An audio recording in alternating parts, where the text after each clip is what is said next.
നമസ്കാരം. റാഫ്റ്റോക്ക് ഫുട്ബോളിലേക്ക് അവർക്കും സ്വന്തം. ഈ വിനീഷ്യസിനെയും കൊണ്ട് ഫുട്ബോൾ കളിക്കാനാവില്ല. സാബി അലോൺസോക്ക് വന്നിട്ട് ഒരുപാട് പണി ചെയ്യാനുണ്ട്. പല താരങ്ങളുടെയും മനോഭാവം മാറ്റിയെടുത്തില്ലെങ്കിൽ റയൽ മാഡ്രിഡിന് പണി കിട്ടും.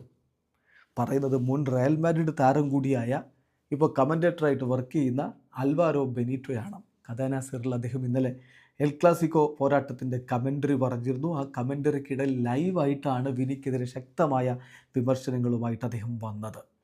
അദ്ദേഹം പറയുന്നത് വിനിയെക്കുറിച്ച്, വിനി ഇന്നലെ 2 അസിസ്റ്റൊക്കെ കൊടുത്തിട്ടുണ്ട്, പക്ഷേ അത്ര നല്ല പെർഫോമൻസ് ആയിരുന്നില്ല എന്ന വിലയിരുത്തലിൽ അദ്ദേഹം പറയുന്നു വിനിയുടെ പ്രകടനം അതിനെക്കുറിച്ച് ഒന്നും പറയാൻ പോലുമില്ല. ഇറ്റ്സ് എ ഡിസ്ഗ്രേസ് എന്നാണ് പറയുന്നത്. പിന്നെ അദ്ദേഹത്തെ പിൻവലിച്ചല്ലോ, പരിക്ക് പറ്റിയ ഘട്ടത്തിലാണ് കോച്ച് പിൻവലിക്കുന്നത്. അപ്പോൾ ആ സമയത്ത് കമൻറ്റേറ്റർ പറയുന്നത് ടേക്കിംഗ് ഓഫ്, അയാൾ പിൻവലിച്ച് കളയേ. തീർച്ചയായിട്ടും നിങ്ങൾക്ക് ഇങ്ങനെയുള്ള വിനിയെ വെച്ചുകൊണ്ട് ഫുട്ബോൾ കളിക്കാൻ പറ്റില്ല. ഡിഫെൻഡിങ് എന്ന് പറയുന്ന പരിപാടി ചെയ്യുന്നില്ല, മാർക്കിംഗ് നടത്തുന്നില്ല, പ്രസ്സിങ് നടത്തുന്നില്ല. ഇങ്ങനെയുള്ള കളിക്കാരനല്ല വേണ്ടത്. ഇനി വരുന്ന കോച്ചിന്, സാബി അലോൺസോക്കുള്ള ഉപദേശമാണ്, ഇനി വരുന്ന കോച്ചിന് ഒരുപാട് വർക്കുകൾ ചെയ്യാനുണ്ട്. ചില താരങ്ങളുടെ മെൻറ്റാലിറ്റി മാറ്റിയെടുക്കണം. ഇങ്ങനെയുള്ള വിനീഷ്യസിനെയും വെച്ച് ഫുട്ബോൾ കളിക്കാൻ പറ്റില്ല.